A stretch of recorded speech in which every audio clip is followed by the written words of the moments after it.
Hello commerce के मेरे होनहार छात्रों, क्या हाल चाल। तो क्लास 11 तो हो गई है, अब बारी है क्लास 12 की। क्लास 12 स्कूलिंग का फाइनल स्टेज है, हाँ या नहीं। तो यहाँ परफॉर्म भी ऐसे करेंगे कि फाइनल शोडाउन है, क्योंकि फाइनल में परफॉर्म करने का मजा ही अलग होता है। तो ये वीडियो आपकी लाइफ की बेस्ट वीडियो होने वाली है, क्लास 12 की बेस्ट वीडियो होने वाली है, क्योंकि ये यहाँ पर हम लोग शुरू करेंगे शुरू से।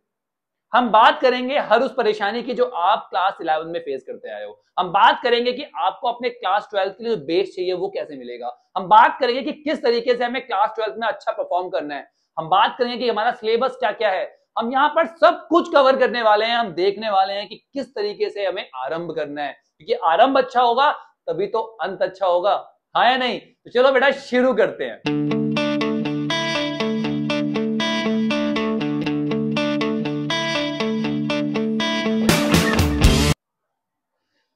सबसे पहले शुरू करते हैं इस वीडियो को ये जानने के साथ कि आपके भाई ने ये वीडियो बनाई क्यों है और आपके लिए ये वीडियो देखना जरूरी क्यों है।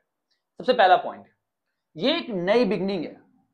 यहां पर ना सभी बच्चे सेम लाइन के पीछे, एक स्टार्टिंग लाइन है, उसके पीछे सारे बच्चे। आप क्लास 11 में एक टॉपर थे, आप एक एवरेज स्टूडेंट थे, या फिर आपने किस तरीके से घसीट के क्लास 11 पास करी है। हर बच्चे के लिए यहां पर एक नई अपॉर्चुनिटी है, क्योंकि सब शुरुआत सेम जगह से ही कर रहे हैं। हाँ, जिन बच्चों ने ठीक से 11 क्लास पढ़ी है उनका बेस स्ट्रॉन्ग है, बट उसकी भी टेंशन मत लो। बेस को कैसे स्ट्रॉन्ग करना है क्लास 12 स्टार्ट करने से पहले मैं बताने वाला हूं, तो बिल्कुल टेंशन मत लो, हर चीज का जुगाड़ आपके भाई के पास। बिल्कुल निश्चिंत हो जाओ, बस इस वीडियो को एंड तक देखना। अगर चैनल को अभी सब्सक्राइब नहीं किया सब्सक्राइब कर लो, क्योंकि यहां पर आपको आपकी हर प्रॉब्लम का सॉल्यूशन मिलने वाला है। चलिए बेटा आगे देखते हैं कि ये वीडियो इंपॉर्टेंट है क्यों। क्योंकि हम यहाँ पे देखने वाले हैं कि कौन सी मिस्टेक्स जो हमने क्लास 11th में की थी वो हमें नहीं करनी। सिंपल सी बात है, अपनी गलतियों से सीखेंगे तभी तो प्रगति करेंगे, तभी तो प्रोग्रेस करेंगे, हाँ या नहीं।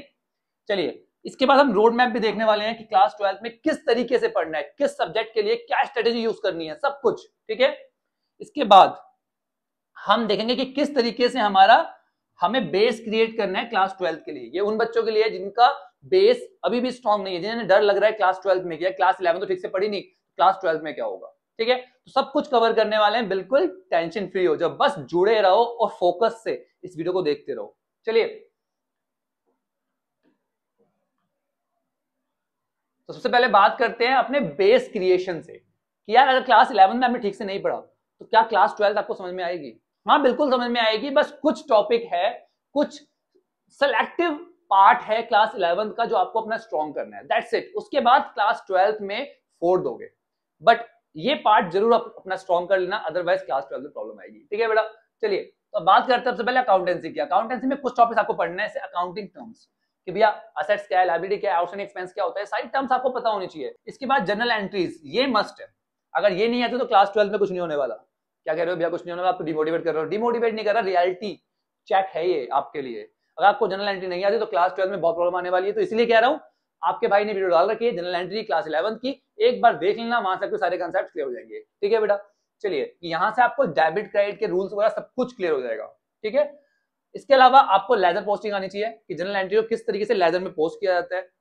कैश बुक का एक आधा क्वेश्चन देख लेना, जिससे आपको पता हो कैश बुक कैसे बनती है, क्योंकि 12 में एक चैप्टर है वहां पे काम आए। ठीक है, इसके अलावा डेप्रिसिएशन कुछ कंसेप्ट आपको पता होने चाहिए। फाइनल अकाउंट बहुत इंपॉर्टेंट है, ठीक है, जहां पे आपने ट्रेडिंग अकाउंट, P&L अकाउंट और बैलेंस शीट बनाया था ना, आपको तीनों बताने आने चाहिए, ठीक से बनाने आने चाहिए ये। ठीक है, और इसकी एडजस्टमेंट्स के बारे में भी आपको पता होना चाहिए। इसके बाद हम बात करते हैं बिजनेस स्टडीज की।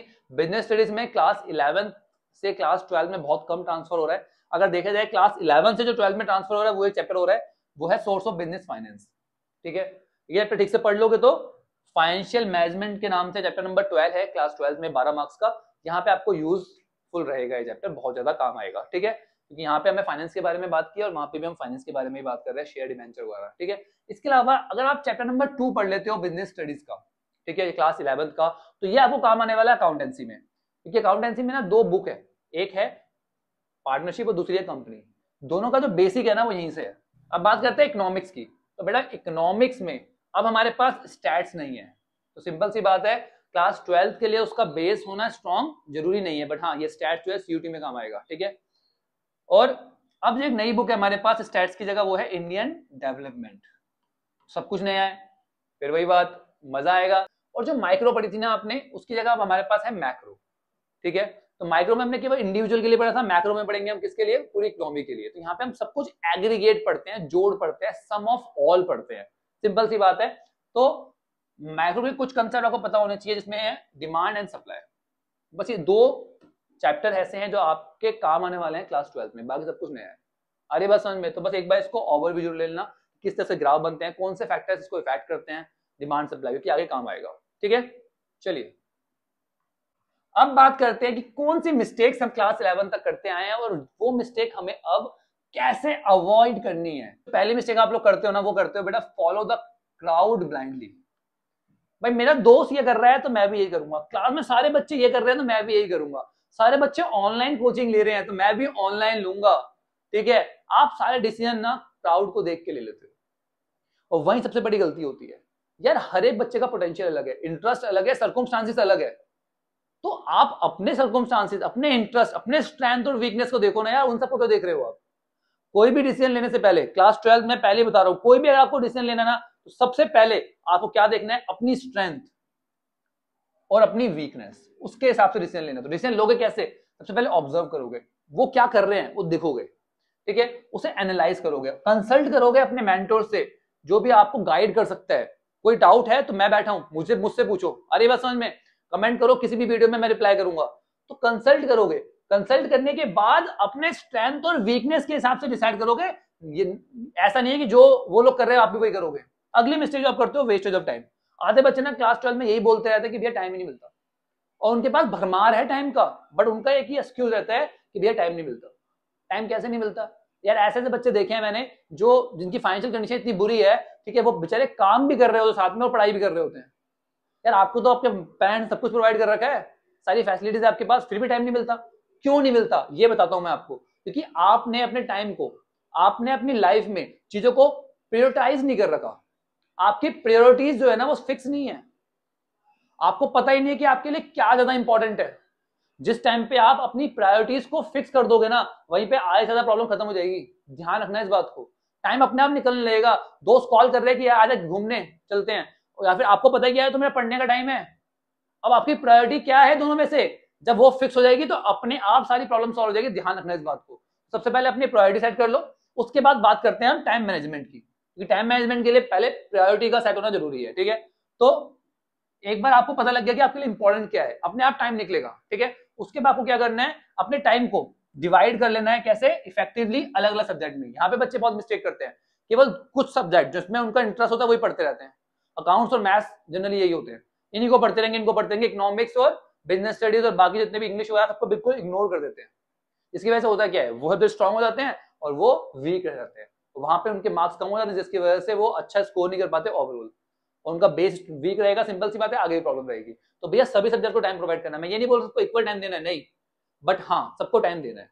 जो सब्जेक्ट का वीक है उसको ज्यादा टाइम दो, जो स्ट्रांग है उसको कम टाइम दो, बट हाँ रेगुलर बेस पे पढ़ना जरूर है। ठीक है, अब बात करते हैं अपनी अगली प्रॉब्लम का, जो है नॉट हैविंग स्टडी हैबिट्स। भाई पढ़ने की तो हैबिट ही नहीं है, क्लास 11 में पढ़े नहीं ठीक से, पढ़े तो आज पढ़ रहे हैं, 3 दिन नहीं पढ़ रहे, चौथे दिन पढ़ रहे हैं। भैया करे तो करे क्या, कैसे पढ़े भैया, पढ़ना तो पड़ेगा भैया। पढ़ते तो नींद आती है, 15 मिनट में तो हमें आंखें बंद होने लग जाती है हमारी। भाई आंखें बंद क्यों हो रही है, क्योंकि इंटरेस्ट लेके नहीं पढ़ रहे, बर्डन की तरह समझ के पढ़ रहे हो। आप बर्डन समझते हो अपनी पढ़ाई को, जिस दिन उसको इंटरेस्ट लेके पढ़ने लगोगे, रियल लाइफ से रिलेट करके पढ़ने लगोगे, बड़ा मजा आएगा, मजा आ जाएगा। और बिल्कुल टेंशन मतलब आपका भाई आपको ऐसे ही पढ़ाएगा, रियल लाइफ से हर चीज को रिलेट करके। ठीक है, तो रिलेट करके पढ़ने लगोगे तो मजा आएगा। अपने गोल को याद रखो हमेशा पढ़ते वक्त, और अपनी इफेक्टिव स्टडी हैबिट्स डेवलप करो कि भाई पढ़ना है तो पढ़ना है, बात खत्म, वो भी रेगुलरली पढ़ना है। ठीक है ना, कि भाई मुझे आज 4 घंटे पढ़ने हैं तो मुझे कल भी 4 घंटे पढ़ने हैं, अगले दिन भी 4 घंटे पढ़ने हैं, पूरे साल 4 घंटे पढ़ना है मुझे। एक बार ये हैबिट बन गई ना, देखो यार मोटिवेशन ना कुछ टाइम की होती है, बट कंसिस्टेंसी ना हमेशा के लिए होती है। जो बंदा कंसिस्टेंट है ना वो सक्सेसफुल हो ही जाएगा। ध्यान रखना इस बात को, तो भैया कंसिस्टेंट रहना पड़ेगा। ठीक है, रेगुलरली स्टडी आवर्स बनाने पड़ेंगे। मन नहीं कर रहा, मुझे पता है कभी कभी मन नहीं करता, बट फिर भी पढ़ना पड़ेगा, कि मन से चलोगे तो सक्सेसफुल नहीं हो पाओगे। अरे बस समझ में, पढ़ना है तो पढ़ना है, बात खत्म। ठीक है, और इसके अलावा जो पढ़ना है उसमें ना रिवीजन को जरूर ऐड कर लेना। क्लास में क्या पढ़ाया उसको रिवाइज करना है, पिछले टॉपिक जो आप पढ़ चुके हो उसको भी रिवाइज करना है। ठीक है, क्या करते हैं बच्चे, आगे पढ़ते हैं पिछले का भूलते जाते हैं, वो गलती नहीं करनी। अपना एक रिवीजन का शेड्यूल जरूर डालना कि भैया 2 चैप्टर कंप्लीट करने के बाद दोनों को रिवाइज करूंगा, और रोज क्लास में क्या पढ़ाया उसको रिवाइज करूंगा। देखो मजा आ जाएगा, कुछ भी नहीं भूलोगे। आई बात समझ में। इसके बाद पास्ट ईयर क्वेश्चंस को प्रैक्टिस जरूर करना है हर चैप्टर के साथ। जब चैप्टर कंप्लीट होता है ना तो उसके पीवाई क्यूज के साथ ही करते रहो, वहां से आपका कॉन्फिडेंस बिल्ड होगा और सारे इंपॉर्टेंट क्वेश्चन आपके साथ के साथ कवर हो जाएंगे। ठीक है बेटा। अब बात करते हैं प्रोक्रेस्टिनेट। प्रोक्रेस्टिनेशन बहुत ज्यादा करते हैं हम लोग कि यार अभी नहीं, बाद में पढ़ लेंगे, यार ये तो हम एग्जाम में कर लेंगे, एमसीक्यू है ना इसको बाद में देखेंगे, चैप्टर पढ़ लो सभी। लॉन्ग क्वेश्चन है ना बाद में लर्न कर लेंगे, राइटिंग प्रैक्टिस करनी है ना बाद में कर लेंगे, अभी से कौन करता है ये, अभी तो बस चैप्टर पढ़ लो। सब चीजें ना बाद के लिए छोड़ते जाते हैं, फिर वो बात कभी नहीं आती, ध्यान रखना इस बात। तो स्टार्टिंग से ही पढ़ना शुरू करो, स्टार्टिंग से अपने छोटे छोटे टारगेट बनाओ, उन टारगेट्स को अचीव करो और धीरे धीरे आगे बढ़ते जाओ। एंड के लिए कुछ मत छोड़ो। समझ में आ रही बात। सबसे बड़ी गलती आप यही करते हो कि अभी नहीं बाद में पढ़ लेंगे। अब बात करते हैं क्रैम्स फॉर एग्जाम। आप रट्टा मारना शुरू कर देते हो स्टार्टिंग से ही। भाई रट्टा मार के काम चलेगा, कॉमर्स पढ़ रहे हो आप लोग, सिंपल सी बात है यार। तो रट्टे का कोई स्कोप ही नहीं है, रट्टे मारने वाले का भी कोई स्कोप नहीं है, ध्यान रखना इस बात को। तो यहाँ पे तो कंसेप्ट समझना पड़ेगा। रट्टा मार के अपनी इज्जत 2 साल तो बचा लिया आपने, मतलब 1 साल बचा लिया, 1 साल और बचा लोगे, बट आगे ना बहुत बुरी हालत होने वाली है, ध्यान रखना इस बात को। रट्टा मार के काम नहीं चलेगा यहाँ पे। तो पहले बता रहा हूँ कंसेप्ट इसकी, ठीक है। कंसेप्ट पे फोकस करना बहुत जरूरी है, हर कंसेप्ट को समझ। क्लास 12 में तो पिछला कंसेप्ट क्लियर होगा तभी अगला समझ में आएगा, ध्यान रखना इस बात को। तो हर कंसेप्ट को पहले स्ट्रॉन्ग करो तब आगे बढ़ो, ठीक है। चलो इसके बाद कहते हैं स्ट्रगलिंग इन साइलेंस। आधे बच्चे ना परेशान होते रहते हैं, कोई डाउट है, कोई चीज समझ में नहीं आ रही, किसी को बता नहीं पा रहे, बताओगे नहीं तो सॉल्व कैसे होगी। अब चैप्टर 1 था अकाउंटेंसी का, समझ में नहीं आया ठीक से, ठीक है। अब इस क्लास में ना चैप्टर 2 स्टार्ट हो गया, अब चैप्टर 2 स्टार्ट कर दिया शुरू से। अब जब चैप्टर 1 समझ में नहीं आया, चैप्टर 2 कैसे समझ में आएगा, मुझे ये बताओ। आएगा नहीं आएगा, ठीक है। तो अपनी प्रॉब्लम जो है, जो वो फेस कर रहे होते हैं, तो मैं एग्जांपल दिया स्टडीज प्रॉब्लम, इसके अलावा कोई भी आपकी प्रॉब्लम है तो यार उसको ना पहले डिस्कस कर लो किसी से, तो तभी तो वो प्रॉब्लम सॉल्व होगी। डिस्कस करोगे तभी तो सॉल्व होगी, तभी तो सॉल्यूशन निकलेगा। अपने अंदर रखोगे तो वो घुटते रहोगे और कुछ नहीं होगा, ठीक है। और आप वहीं की वहीं रह जाओगे और दोबारा से वही गलतियां करो जो क्लास 11 में आपने की थी, ठीक है। तो कभी भी ना एक तो प्रिटेंड मत करो कि मेरे को समझ में आ रहा है, समझ में नहीं आया तो सर को बोलो नहीं आ रहा सर, दोबारा समझाओ, बात खत्म। भाई वो टीचर है, आपकी बात समझेंगे, आपको दोबारा समझाएंगे। Over commitment. अब ना बच्चे स्टार्टिंग से इतने मोटिवेट हो जाते हैं ना, यार मैं कर लूंगा, मैं तो 1 महीने में बिजनेस स्टडीज कंप्लीट कर लूंगा। भाई वो ओवर कमिटमेंट कर लेते हैं, कहते हैं यार रोज 8 घंटे पढ़ूंगा। भाई 8 घंटे कैसे पढ़ोगे, आपका स्कूल भी है, आपको क्लासेस वगैरह लेते हो तो वो भी है, तो कैसे सेल्फ स्टडी कर लोगे 8 घंटे। तो जब आप ओवर कमिट करते हो तो कुछ नहीं होता। अरे बस समझ में, तो ओवर कमिट मत करो, अपने पोटेंशियल के हिसाब से, अपनी एबिलिटी के हिसाब से। और स्टार्टिंग से स्टार्ट कर रहे हो तो बहुत ज्यादा करने की जरूरत नहीं है, थोड़े से स्टार्ट करो, बट वो रेगुलरली करो, कंसिस्टेंटली करो, बात खत्म, ठीक है। तो अगली प्रॉब्लम आती है हमारे पास बैड इन्वायरमेंट। हमारा जो इन्वायरमेंट है ना वो बहुत बुरा है, जो हमें हमेशा डिमोटिवेट करता है, कभी भी एंकरेज नहीं करता, हमें फालतू चीजों के लिए प्रमोट करता है, ठीक है, हमें आगे बढ़ने से रोकता है। तो भाई आप इन्वायरमेंट को तो चेंज नहीं कर सकते, बट अपना इन्वायरमेंट तो चेंज कर सकते हो। अब अपने दोस्त की सोच चेंज नहीं कर सकते, पर उस दोस्त को तो चेंज कर सकते हो, उससे मिलना कम कर दो क्योंकि वो आपको डिमोटिवेट कर रहा है। कि अच्छा दोस्त होता मोटिवेट करता है आपको, सिंपल सी बात है। तो ऐसे लोग जो आपको डिमोटिवेट करते हैं कि आप नहीं कर सकते, उनको एलिमिनेट कर दो। आ रही बात समझ में। तो भैया अपना इन्वायरमेंट चेंज करो, अपने आपको ऐसे लोगों के साथ रखो जो कुछ करना चाहते हैं लाइफ में, कुछ बनना चाहते हैं लाइफ में। अरे बात समझ में, जो आपको समझते हैं। रॉन्ग स्टडी मटेरियल, सबसे बड़ी प्रॉब्लम यही है। बच्चों के पास जो बुक होती है ना वो ऐसी होती है जिसमें सब कुछ इजीली एक्सप्लेन ही नहीं कर रखा होता, या बच्चों को पता ही नहीं है कि कहां से कितना पढ़ना है। अरे बस में, जिसकी वजह से उनको प्रॉब्लम आती है।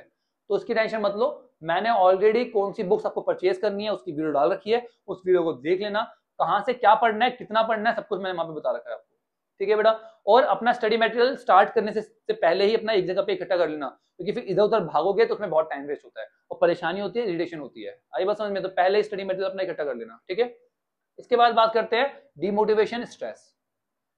स्ट्रेस जो है वो बढ़ता जाता है क्योंकि वर्कलोड बढ़ता जाएगा। स्टार्टिंग से काम करोगे नहीं ठीक से तो स्ट्रेस बढ़ता जाएगा। जब स्टार्टिंग से वर्क करोगे तो स्ट्रेस वैसे ही नहीं होगा। और जब भी डिमोटिवेशन होना तो हमेशा याद रखना कि अगर आप नहीं कर सकते ना तो कोई नहीं कर सकता, क्योंकि जो चीज आप कर सकते हो वही बाकी लोग भी कर सकते हैं, ठीक है ना। कोई भी ऐसी लाइफ में ऐसी कोई चीज नहीं है जो आप नहीं कर सकते, बात खत्म, ठीक है। अपने आप से ये बात बोलनी है कि मैं नहीं तो कोई नहीं, बात खत्म। मैं कर सकता हूं, मैं करूंगा, बात खत्म। आ रही बात समझ में। तो अपने आप को हमेशा मोटिवेट रखना है। और मोटिवेशन कहां से आएगी, कंसिस्टेंसी से। जब आप कंसिस्टेंट होंगे ना अपने आप मोटिवेशन आएगी। अब देखो मोटिवेशन एक ऐसी चीज है जो आती आती रहती है। मैं आपको 15 मिनट का लेक्चर दूंगा, आपको मोटिवेशन आ जाएगी बहुत ज्यादा, और वो कब तक रहेगी, वो थोड़े टाइम में खत्म हो जाएगी। कंसिस्टेंसी आपके साथ हमेशा रहेगी, मैं बार बार बोल रहा हूं एक ही बात। तो कंसिस्टेंट रहोगे तो मोटिवेटेड भी रहोगे। चलिए अब बात करते हैं wrong way of approaching the subjects. बेटा हर सब्जेक्ट का ना एक अपना तरीका होता है उसको पढ़ने का, और बच्चे वही गलती करते हैं कि एक ही तरीके से सारे सब्जेक्ट को पढ़ना शुरू कर देते हैं। यही गलती है जिसकी वजह से उनको समझ में नहीं आता। भाई अकाउंट्स पढ़ना है उसका अलग तरीका है, बिजनेस स्टडीज को पढ़ने का अलग तरीका है, इकोनॉमिक्स एक अलग सब्जेक्ट है। अरे बात समझ में, तो सब कुछ अलग है, तो सबकी अप्रोच भी तो अलग होगी पढ़ने की। ये जो अप्रोच है ना वो मैं आपको बताऊंगा। मैं हर सब्जेक्ट के लिए आपके लिए एक अलग वीडियो लेके आऊंगा, आपको बताऊंगा कि आपको किस तरीके से पढ़ना है, किस सब्जेक्ट में कौन सी गलतियां नहीं करनी है, किस सब्जेक्ट को कितना टाइम देना है, किस सब्जेक्ट की प्रैक्टिस किस तरीके से करनी है, उसमें लिखने का क्या पैटर्न है, सब कुछ मैं आपको बताऊंगा। तो बिल्कुल परेशान होने की जरूरत नहीं है। अरे बस समझ में, इसके लिए आपको बाकी वीडियोस का वेट करना पड़ेगा, और वो वीडियोस कब आएगी आपके पास, जब आपने चैनल को सब्सक्राइब कर रखा होगा, हाँ या नहीं। तो that's it our video. I hope ये वीडियो आपके लिए बहुत यूजफुल रहे, और आप अपनी क्लास 12th की शुरुआत धमाकेदार तरीके से करो, कि आरंभ अच्छा होगा तो अंत भी अच्छा होगा, हाँ या नहीं। और यहाँ पर आपका भाई आपको पढ़ाने वाला है accountancy, economics and business studies, तीनों ही सब्जेक्ट की टेंशन अपने भाई पे छोड़ दो, क्योंकि सब कुछ यहाँ पे आपको प्रोवाइड करूंगा मैं आपके कहने से पहले। आपकी हर प्रॉब्लम का सॉल्यूशन आपको इस चैनल पे मिलेगा, बिल्कुल टेंशन फ्री हो जाओ। बस मुझे आपसे चाहिए कि आप लोग मेरे साथ मिलकर हार्ड वर्क करो, क्योंकि तभी हमें मोटिवेशन मिलती है, और साथ में अपना प्यार और सपोर्ट देते रहो। अब प्यार सपोर्ट कैसे मिलेगा, जब आप इस वीडियो को हर उस बच्चे तक पहुंचाओगे जो क्लास 12th में आ रहा है, और जिसने क्लास 11 में कुछ पढ़ा नहीं है, वो बहुत परेशान है, तो इससे उसकी हेल्प हो जाएगी, और वो क्लास 12 की स्टार्टिंग बहुत अच्छे तरीके से कर पाएगा। तो चलिए बेटा मिलते हैं नेक्स्ट वीडियो में, तब तक के लिए take care, bye bye, study.